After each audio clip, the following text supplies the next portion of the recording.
Hay que mencionar de que durante el periodo de sueño, es decir, el paciente tiene que ir a dormir y levantarse porque tiene la sensación de ir al baño. No así, a veces hay situaciones en las que ustedes dicen, Señor, ¿cuántas veces va al baño en la noche? Pero los pacientes trabajan en las noches y suelen ir al baño porque toman su gaseosa, su café, etcétera, etcétera. Pero tiene que decir, Señor, después de dormir o durante el periodo de sueño, ¿cuántas veces se levanta? Y las guías internacionales actuales consideran injuria un solo episodio, ¿ya? Un solo episodio o más, durante un periodo de sueño. Y ese periodo de sueño no tiene un tiempo específico, puede variar en cada persona. Hay pacientes que duermen 3 horas, hay pacientes que duermen 5 horas, hay pacientes que duermen 6 horas u 8 horas. Entonces, en ese periodo de sueño, ¿cuántas veces se levanta?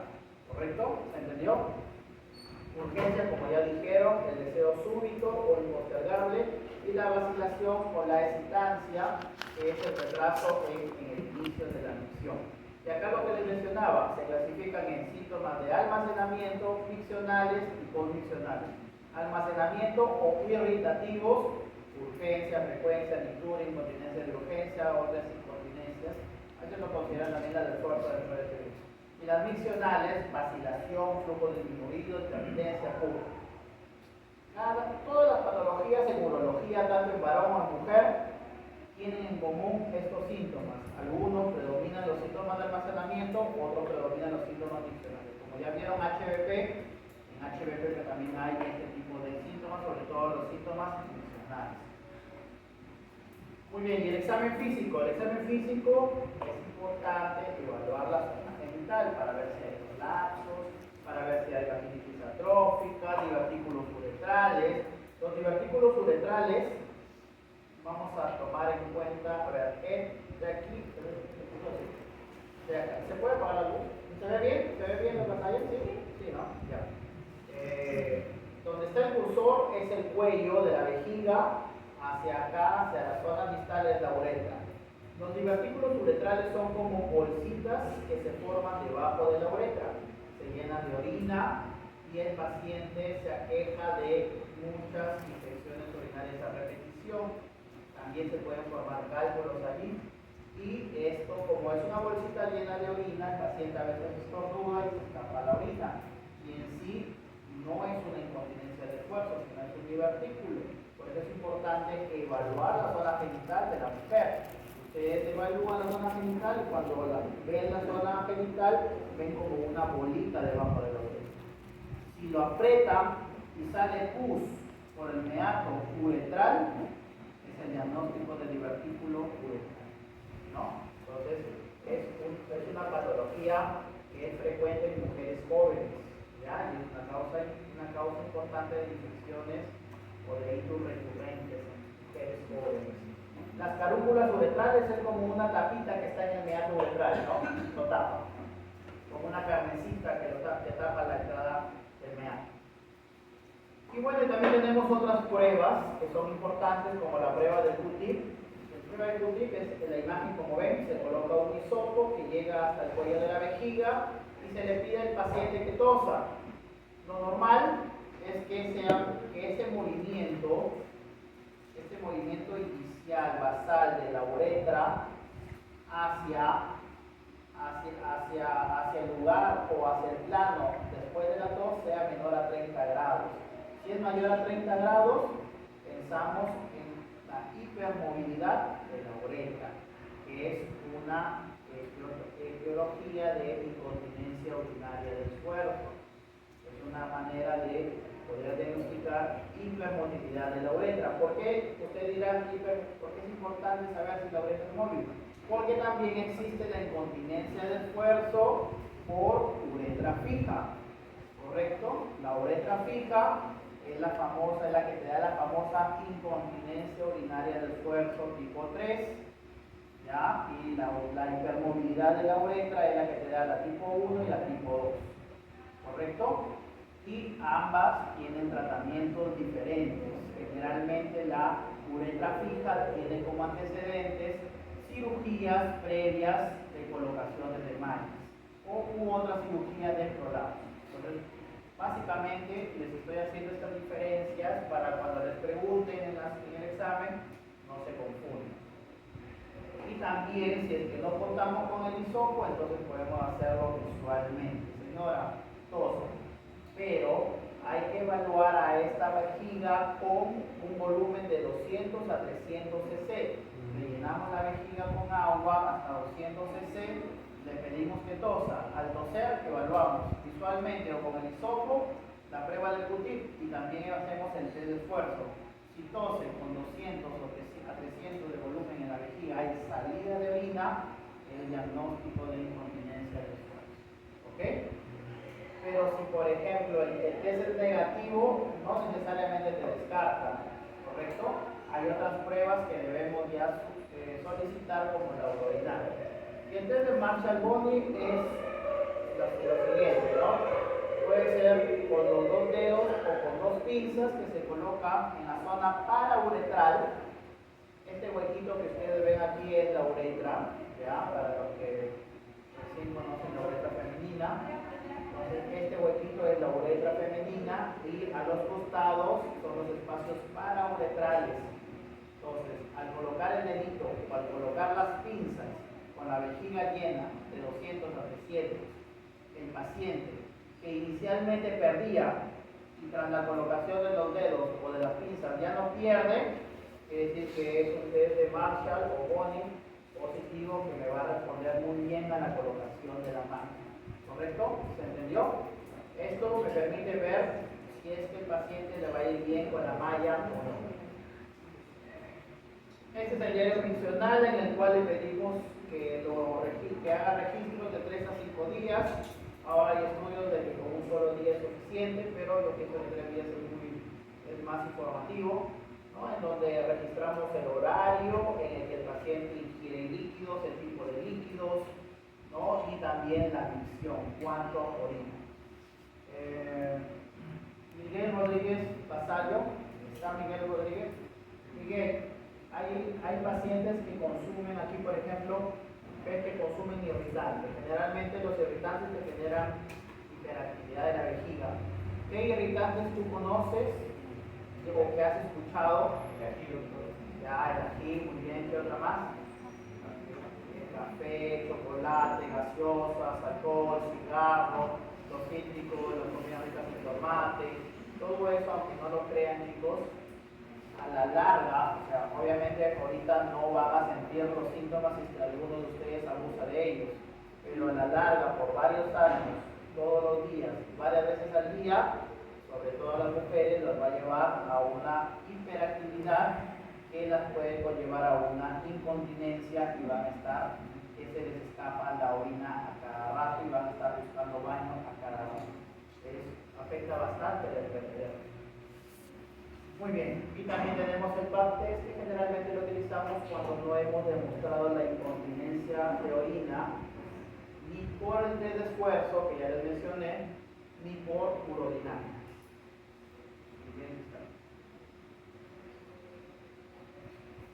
Exámenes auxiliares, el examen de orina. El examen de orina, a ver, Andrea Rojas, ¿qué parámetros te dicen, bueno, aparte de los litritos que ya está ahí, y aparte del peso, te indican o que tienes una infección en la orina? ¿Qué parámetros te recibes un examen de orina? Un familiar te dice, mira, Andrea, Andrea, sí, tengo un examen de orina, ¿tengo o no tengo infección? ¿Qué buscas en ese examen de orina para ver si tiene o no tiene infección? Litritos, esteriasa ahí.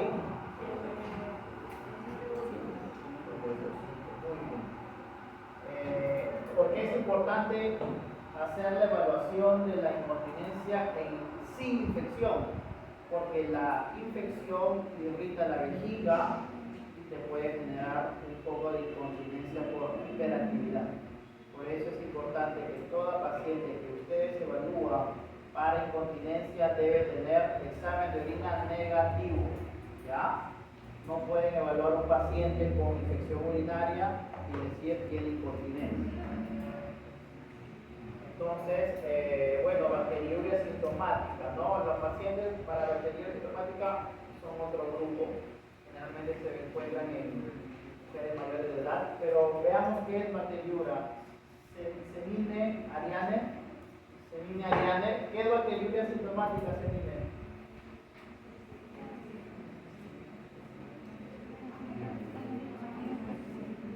¿Qué te dice el nombre? Bacteriuria sintomática. ¿Cómo?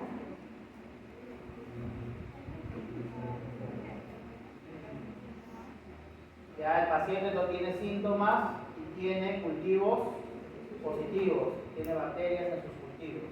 ¿Ya? Ok, muy bien. Entonces, básicamente hay que tener en cuenta, y acá es algo importante. Este es un cuadrito de la guía europea en el cual el residuo nutricional, muchos médicos que ya se han graduado se olvidan y no utilizan este dato que te lo da la ecografía. Es muy importante que para pacientes con incontinencia o en general de patología de la vía urinaria, sobre todo del tracto urinario bajo, Fabián Ruiz Portilla, ¿qué es tracto urinario bajo? Es de la vejiga. La vejiga, uretra, todo eso. Muy bien. Sobre todo síntoma del tracto urinario bajo, el residuo condicional es bastante informativo. ¿Por qué?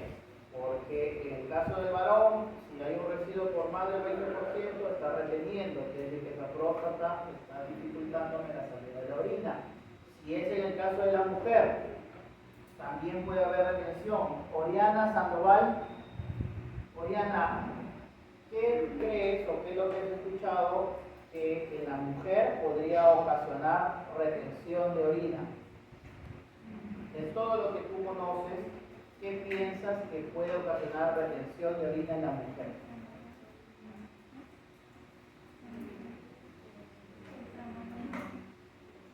A ver, Katy Sarda, ¿la ayuda?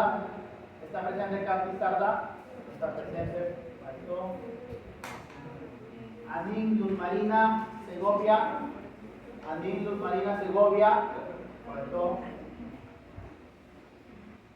Ángel Cifuentes Gutiérrez. Ángel, ¿qué piensas que en la mujer puede ocasionar retención de orina?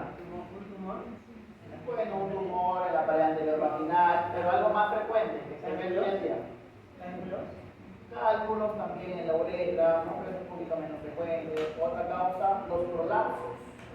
Hay mujeres que tienen un montón de prolapsos, y el prolapso uterino, el prolapso anterior, son los más frecuentes que causan retención de orina. Entonces ustedes reciben una paciente mujer y está reteniendo orina. ¿Por qué puede ser? De repente puede ser que tenga un prolapso del examina y puede tener un prolapso urinario.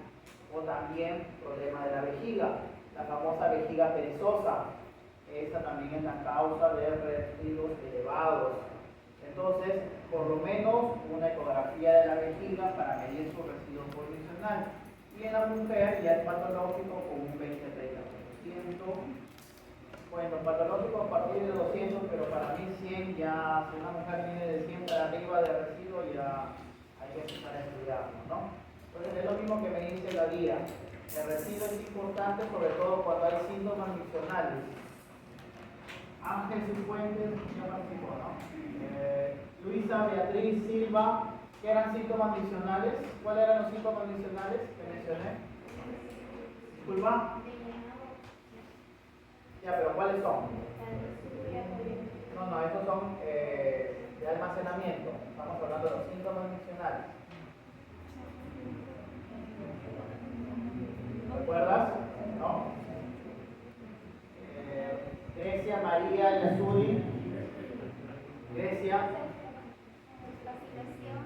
Vacilación, el chorro delgado, intermitencia, pujo, todos son síntomas miccionales. O sea, si tú tienes una mujer con esos síntomas, solicítale una ecografía para ver su residuo condicional y evalúale la zona genital si tiene un prolapso. Y se puede evaluar tanto por ecografía como por cateterización. Es decir, si no tienes ecografía, pero tienes una sonda anélato, le metes la sonda anélato y empiezas a aspirar y contabilizas cuánto de residuo tienes. ¿Ok? ¿Se está entendiendo hasta aquí? ¿Alguna duda me dicen? ¿No? Entonces, la incontinencia de esfuerzo, ya les dije, pérdida involuntaria de la orina al esfuerzo, todos los muros, deportivas, cargar peso, etcétera, etcétera. Y hemos dicho que hay dos, la hipermotilidad y la deficiencia intrínseca del esfínter, que es lo mismo decir uretra fija, ¿ya? Uretra fija.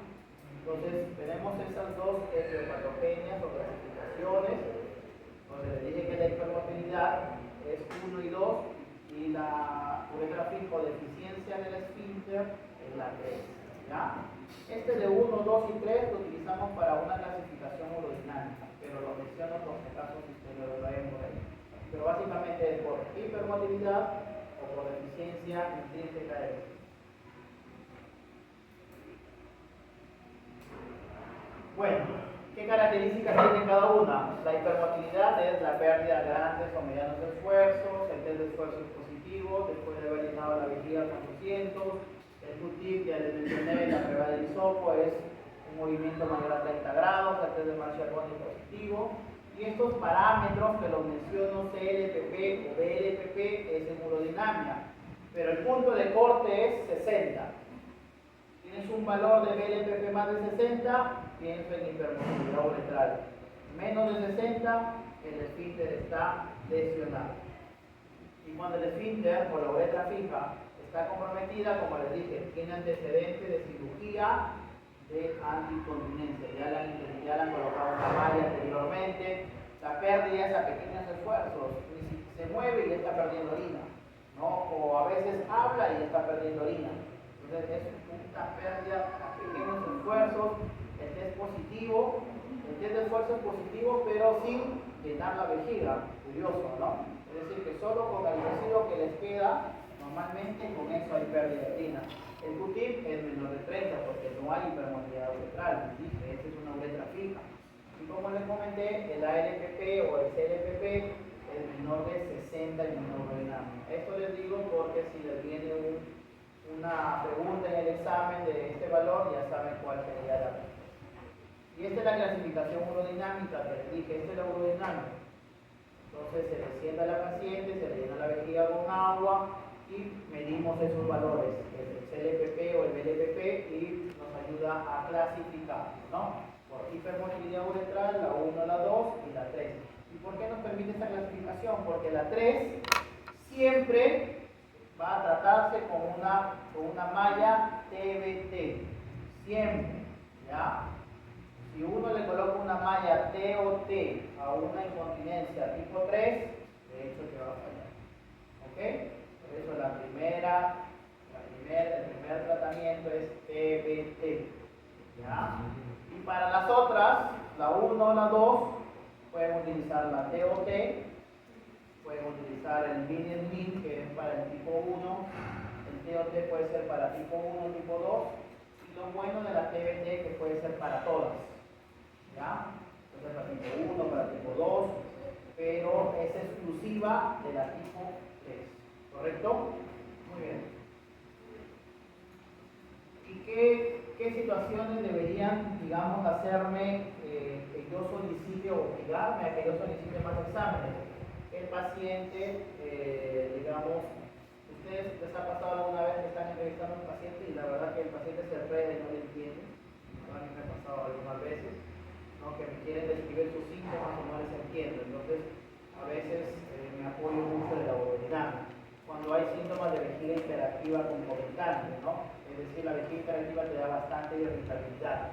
Cuando hay antecedentes de colocación de malla, es una paciente que ya viene, le han colocado una malla, no la mando urodinamia. Cuando hay antecedentes neurogénicos, también urodinamia.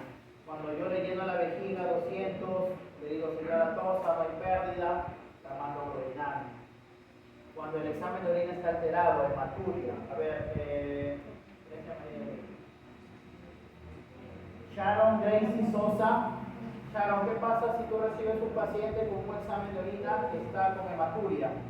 ¿Qué es lo que le sugieres a ese paciente? ¿Qué le sugerirías? Imagínate que viene un familiar tuyo. Sharon, mira, tengo examen de orina y dice que tengo sangrado en la orina. ¿Qué le dices? Tómate, ¿qué examen deberías tomar?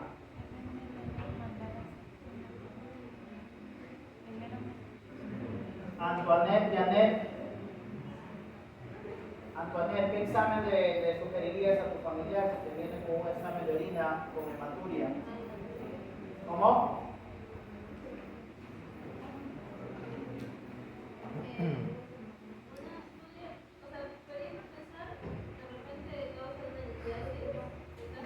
Pensar en un cálculo. ¿Y qué solicitas para un cálculo ya? ¿Qué solicitas para un cálculo? Una ecografía, exactamente. Si tienes un paciente con una hematuria, ya bueno, cálculo, le voy a pedir una ecografía, pero también hematuria, siempre piensa en sinónimo de algún tumor, cangrejo. Entonces tienes que solicitar ecografía de los riñones, de la vejiga, en el caso de la mujer, en el caso de varón, de riñones, vejiga y tronco. ¿Ok? Muy bien. Alessandra Tello. Alessandra, la ecografía te ve uréter. ¿No te ve uréter? Hilary Dineo. ¿Está viendo lo que dijo Alessandra? La ecografía no te ve uréter. Bueno, la ecografía te ve uréter superior, pero la que está en contacto con la pelvis renal, ¿ya? Esa porción, ¿correcto? Pero de ahí uréter medio, parte del uréter superior y parte del uréter medio no te lo ve la ecografía. Por eso solicitamos otro examen. Samantha Ugolotti, ¿qué otro examen te permite evaluar el uréter? Si por ejemplo sospecho un cálculo, podría ser una tomografía, ya que podría ver el recorrido del uréter viendo el cálculo. Exactamente, la tomografía, específicamente la urotomografía. Es diferente solicitar urotomografía que simplemente tomografía abdominopélvica. Es diferente. ¿Por qué es diferente? Porque en la urotomografía le llenan al paciente la vejiga con agua. En cambio en la tomografía no le llenan la vejiga. Igualito, ¿verdad? Y de preferencia para evaluar el uréter, sobre todo si sospechamos un cáncer, contrastar. En cálculos, pedimos sí, contraste. Muy bien.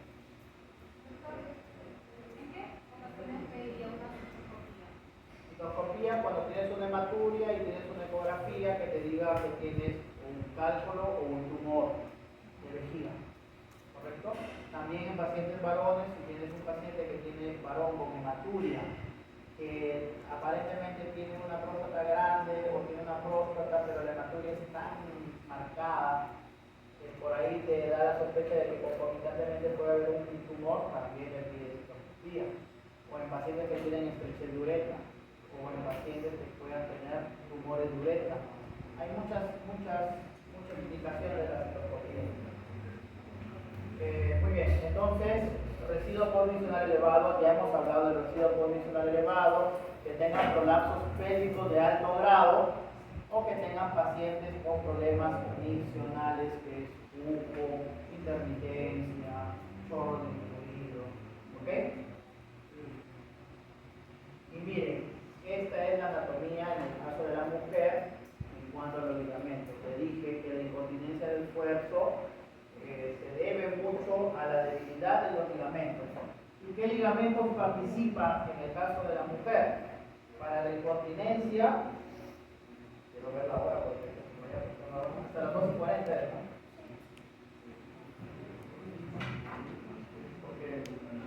Porque a veces bota. Ya. Entonces, en los ligamentos, para la incontinencia tenemos el amarillo, es el ligamento cubo-uretral, ¿ya? Ligamento cubo-uretral. Y el anaranjado es el ligamento uretropélvico, que le hace de hamaca. Este tubito medio rosadito de la uretra. Ven que la uretra descansa en ese ligamento uretropélvico. Y esta capa rosada es la pared anterior vaginal. Esta es la vejiga. Este es el pubis. Entonces, la pared anterior vaginal, el ligamento uretropélvico y el ligamento cubo-uretral, junto con el arco tendinoso, hacen el soporte de la uretra. Cualquier falla en alguno de estos elementos ocasiona incontinencia de sustancia. ¿Ok? Pero en el caso de las mujeres, por eso decimos que las mujeres son un poquito poquito complicadas hasta en su anatomía, tienen también ligamentos en cuanto a los otros órganos, ligamentos ureterosacros, carpitales, ¿no? El arco tendinoso, es decir, cualquier fallo en alguno de estos ligamentos que puede provocar prolapsos. Igualito en el caso del varón, de la uretra, se puede generar un prolapso de la uretra, un prolapso de la vejiga y también le produce incontinencia.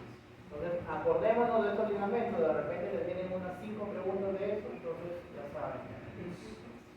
Entonces, y en relación a los músculos, hemos dicho que es ligamento y músculos. Miren cómo orina la mujer, ¿verdad? Es un poquito complicado entenderlo, ¿no? Desde el punto de vista de los músculos. Hay ligamentos, el músculo pubococcigio que hace que jala hacia adelante. Tenemos el músculo longitudinal del ano que jala hacia abajo. Y tenemos el elevador del ano que jala hacia atrás.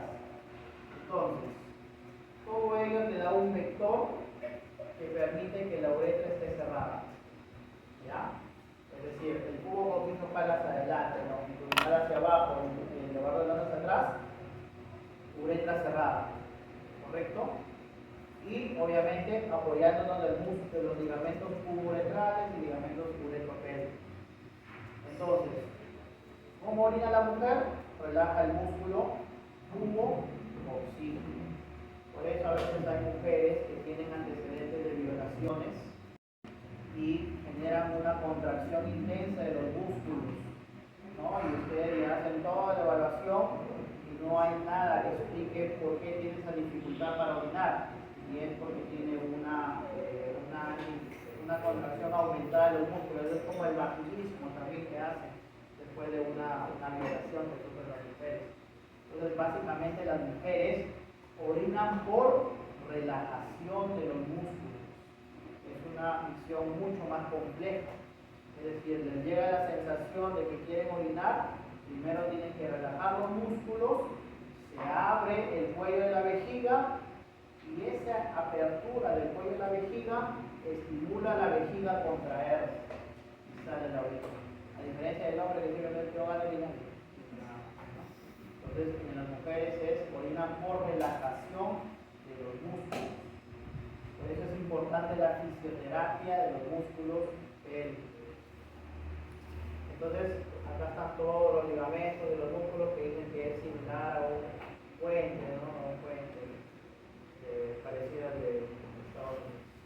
Bueno, ¿qué tratamiento tenemos? Medidas conservadoras. Hemos dicho, si el factor de riesgo es la obesidad y el sobrepeso, baja de peso. El hacer ejercicio también baja de peso. La fisioterapia. La fisioterapia ayuda a mejorar musculatura estriada. Tiene beneficios para una incontinencia de esfuerzo y para la urgencia. ¿Qué fisioterapia hace? Pues biofeedback, como ven en la figura, se le colocan unos electrodos a la mujer, sobre todo a nivel vaginal y a nivel hipogastrio, y se le dice, señora, contraiga, y en la pantalla se ven unas espigas para ver la sostenibilidad de la contracción y la fuerza de la contracción. Y la terapia hormonal, siempre las mujeres, sobre todo las de mayor edad, la resequedad vaginal influye un montón, sobre todo en los síntomas. ¿Por qué? Yo ya les dije a mi grupo, porque el tercio distal de la uretra tiene el mismo origen embriológico que la vagina, ¿ya? El tercio distal de la uretra, es decir, tienen el mismo epitelio. Entonces, si ustedes dan estrógenos a la vagina, mejora el trofismo de la uretra distal. Y la fisioterapia es el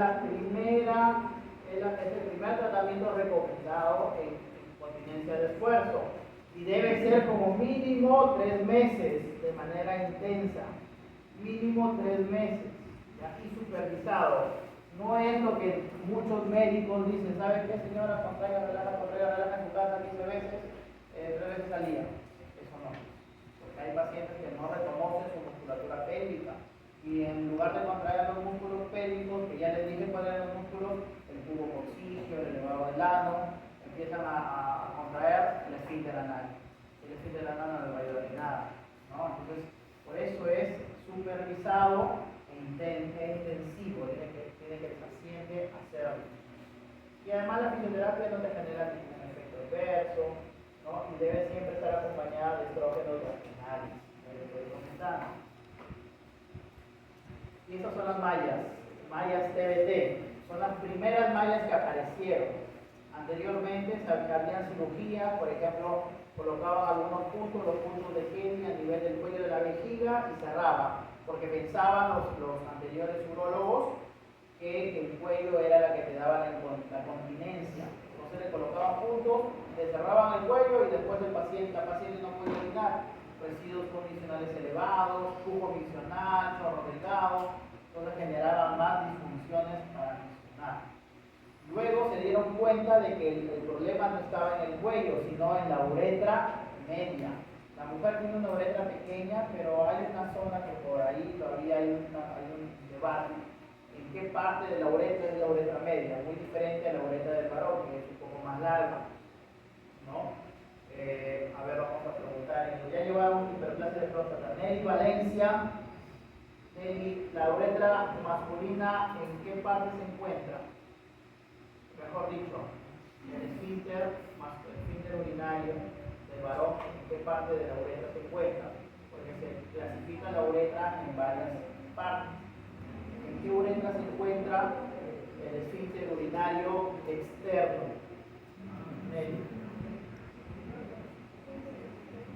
A ver, le ayuda Nicole Valer.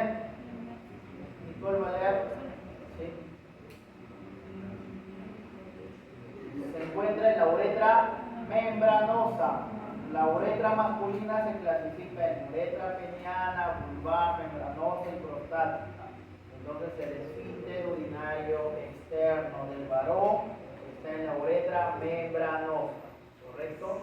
Si ya han visto citoscopías, ahí lo debieron ver. Entonces, en la mujer hay una uretra media sobre la cual se colocan estas mallas, y estas son las agujas que atraviesan. Pero el problema de la TBT, que te podía generar lesión de vejiga, atravesaba la vejiga, atravesaba el intestino, entonces había muchas complicaciones y empezaron a aparecer otras mallas. Bueno, básicamente para decirles, si es que les preguntan en el examen, la TBT trata de reforzar el ligamento pubo-uretral, ¿ya? Ligamento pubo-uretral, porque va desde el pubis hacia la uretra. Es el mismo recorrido del pubo-uretral. Es así, se corta, el paciente está en posición de litotomía, ustedes ya deben saber que es una posición de litotomía, se apertura las piernas, se evalúa la zona vaginal, se hace un cortecito en la pared vaginal anterior y se diseca hacia los costados de la uretra. Esto amarillo es la zona que va por la uretra, ¿correcto? Este cilindro que ustedes lo ven acá es la uretra, cuando se diseca la pared anterior vaginal.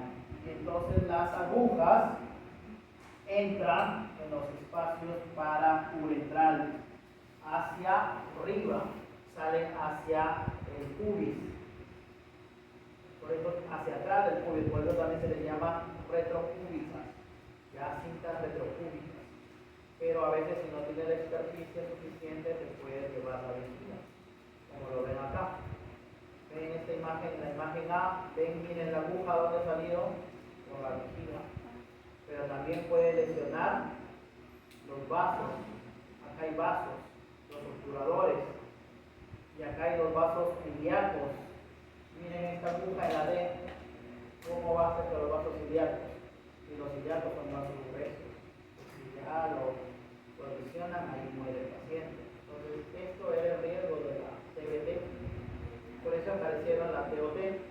La TOT trata de reemplazar al ligamento uretropélvico, ¿ya? Uretropélvico. Y esta ya no sale hacia el retropubis. Entra, igualito se hace la misma incisión anterior vaginal, pero entra por el agujero obturador, que se llama transobturador, ¿ya? Es decir, por los costados. La mujer está con las piernas abiertas, se ubica a nivel del clítoris y por ahí se ingresa la aguja, como ven la imagen, y sale por la pared anterior, también por los espacios parauretrales. ¿correcto?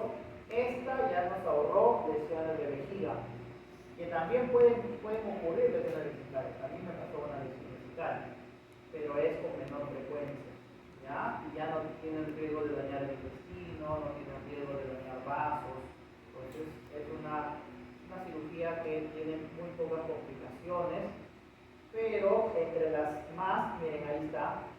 Acá está este punto negro, es el clítoris, ahí se encuentra el clítoris para quienes recién están viendo.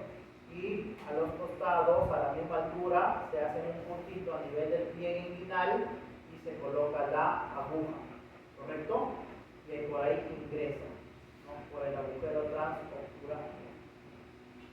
¿Y qué complicaciones son más frecuentes? El dolor inguinal. El paciente se queja de allí, el dolor inguinal, en el mundo, porque por ahí ingresa la aguja. A diferencia de la DVT que te proporcionaba lesiones de vejiga o de intestino. Muy bien, ¿alguna pregunta hasta aquí? Vamos a pasar a la incontinencia de urgencia. La incontinencia de urgencia es una incontinencia que se asocia a la vejiga hiperactiva.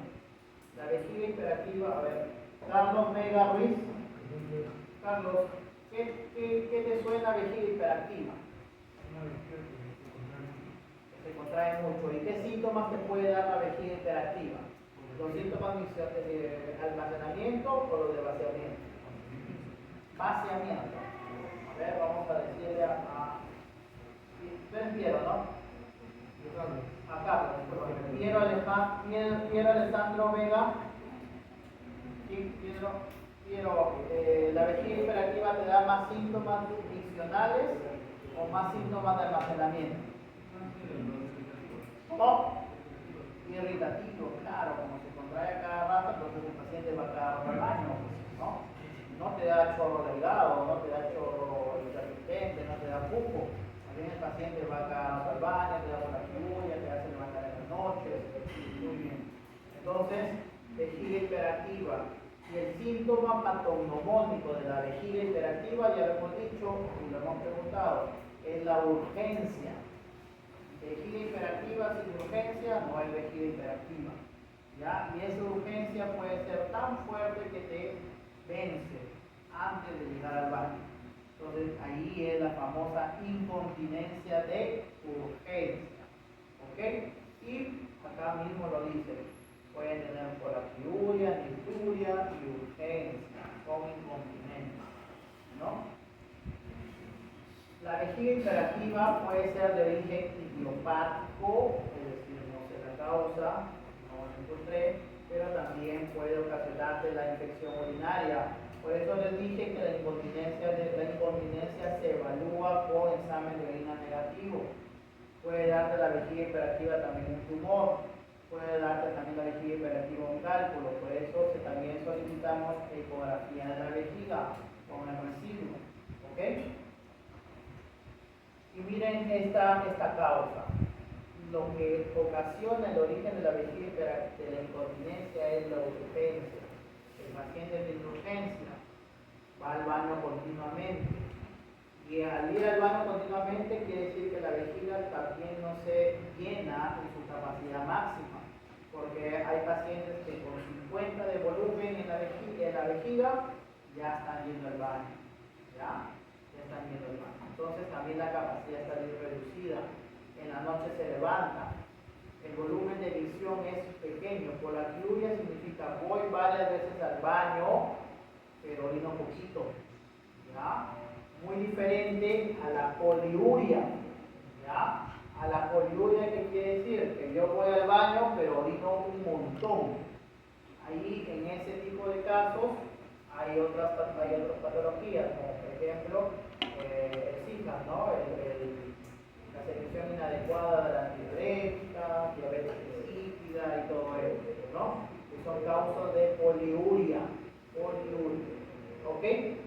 Y esto te puede llevar a la incontinencia. ¿Y cuáles son los receptores que participan en la vejiga? Porque es importante ya adelantándonos para el tema de vejiga endogénica. Tenemos los adrenérgicos y los colinérgicos, ¿correcto? Sebas, Sebastián Vélez. Sebastián Vélez. ¿Dónde está? André Ventura. André, más o menos de lo que tú has leído, ¿qué se encarga, qué hacen los receptores colinérgicos cuando son estimulados en la vejiga? O de lo que tú te acuerdas, o lo que has leído, lo que tú te acuerdas. El esfínter, contraen el esfínter, ¿seguro?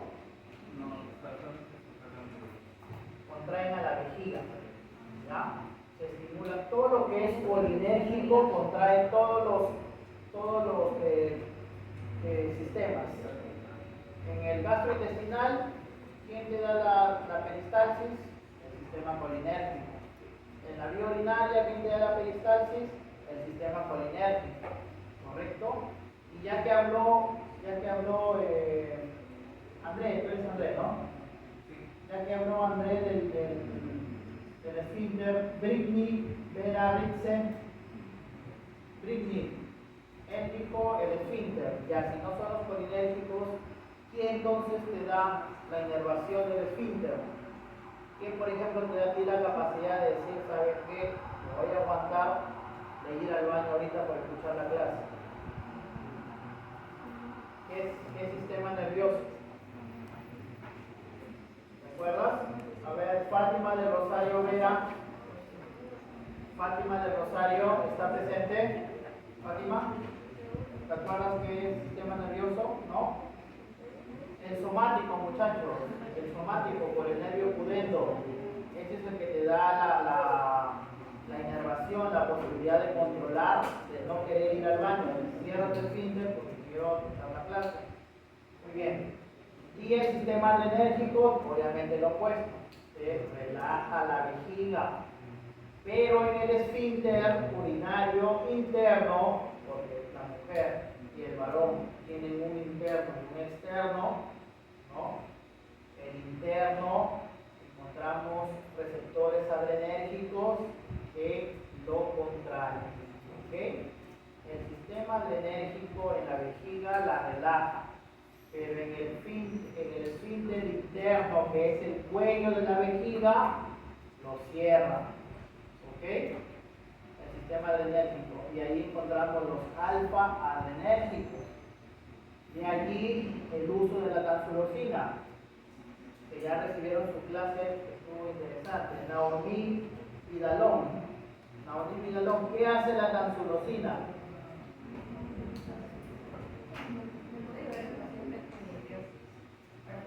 Bueno, hablemos de interplasia de próstata, ¿qué te ayuda para el caso de la tansulosina?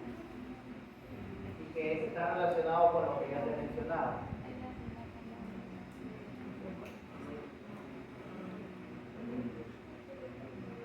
¿Qué hace la tansulosina? ¿Bloquea o estimula?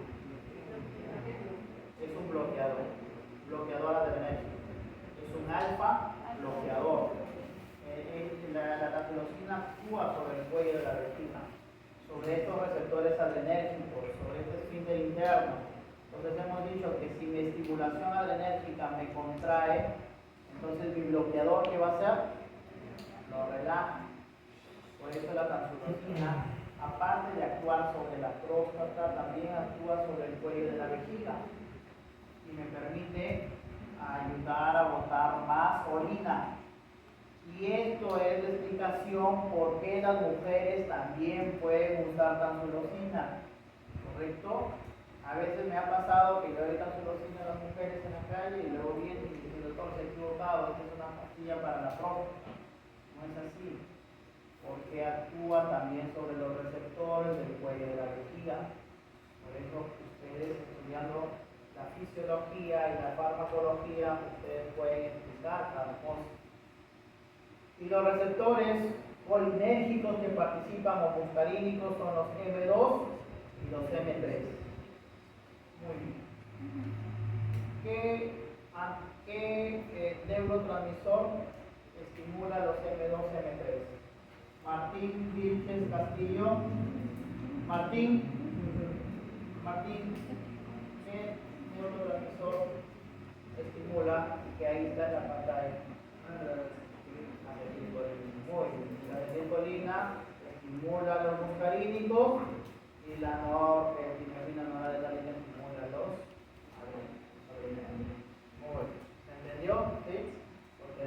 también, 3 preguntas más.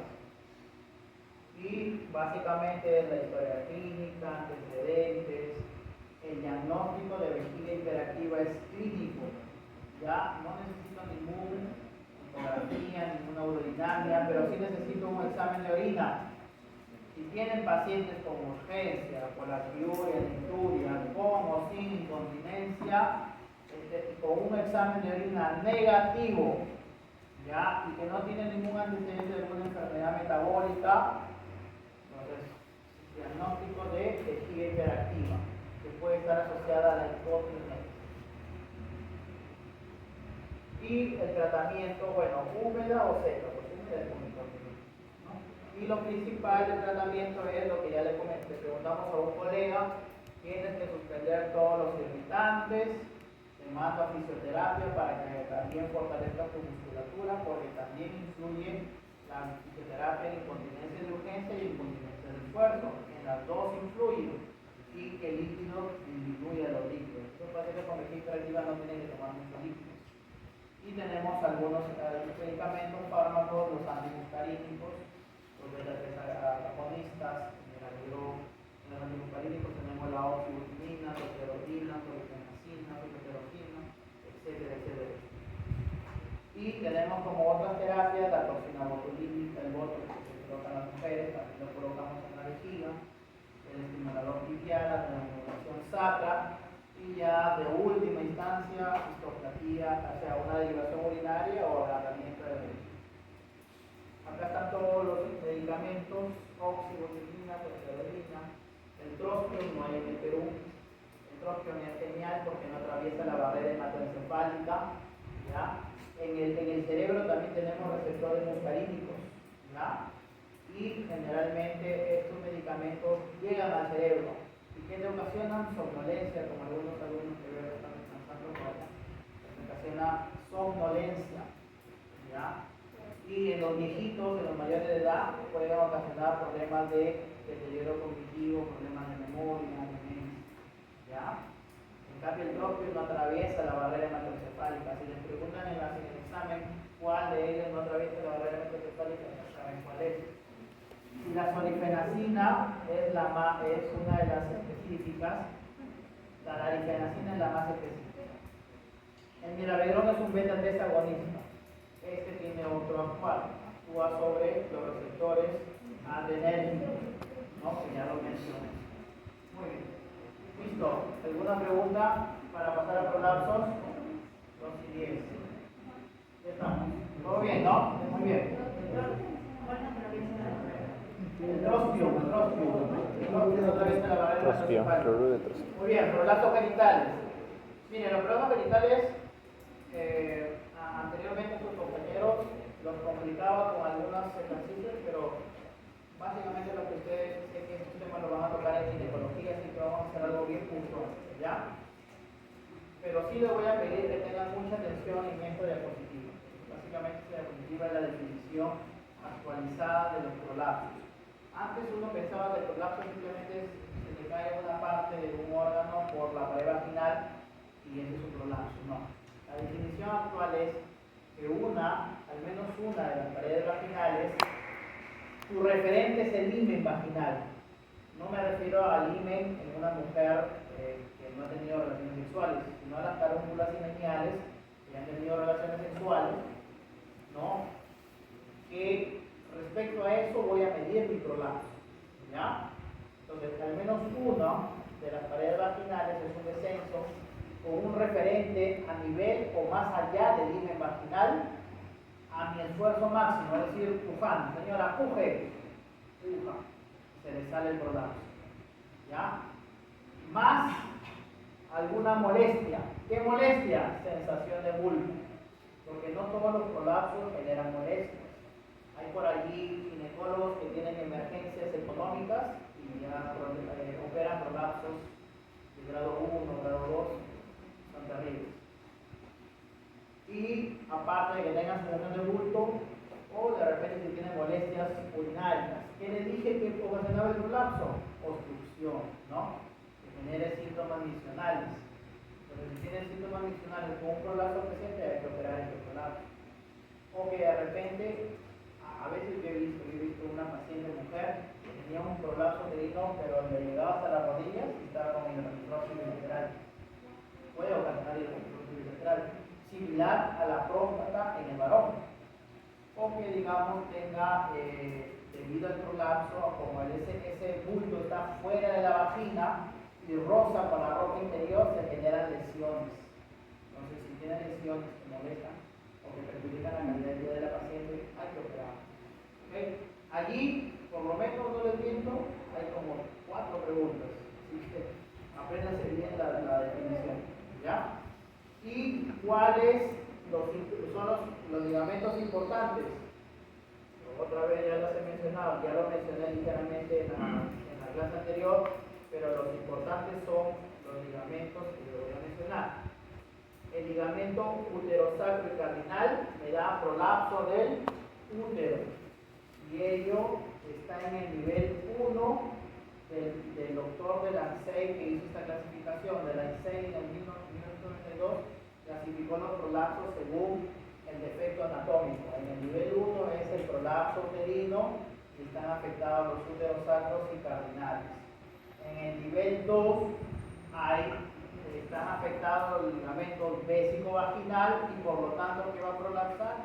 La vejiga. Y el ligamento recto-vaginal y por lo tanto, ¿qué va a prolapsar? El recto. ¿No? Ese es el nivel 2. Y el nivel 3 corresponde al cuerpo perineal. El cuerpo perineal es esto blanquito donde confluye el transverso del perineo, el esfínter anal y el bulbo esfínter. ¿Correcto? Acá también hay preguntas, así que atentos. Y miren, esto es, digamos que una foto de perfil de los órganos internos de la mujer junto con la vagina. La vagina no es un tubo cilíndrico recto, no, es un tubo que tiene un ángulo. ¿Y por qué es importante este ángulo? Porque ese ángulo también sirve de soporte para los prolapsos. Si uno, como urólogo, ginecólogo, no restablece este ángulo de la vagina, va a recurrir a ese prolapso, sobre todo los prolapsos de útero. ¿Correcto? Entonces, a veces uno dice, ya le corrijo el defecto anterior, es decir, el ligamento vésico-vaginal, y el defecto posterior, el recto vaginal, y no me preocupo por reforzar a nivel del útero, eso va a restablecer ese angulito de la vagina, va a recurrir todo eso. ¿Ok? Entonces, es importante. Y miren, este es un prolapso uterino. Miren cómo están las lesiones. Este es un prolapso de vejiga. Así se ve una bolita. Y miren la vagina. La vagina por lo general tiene arrugas.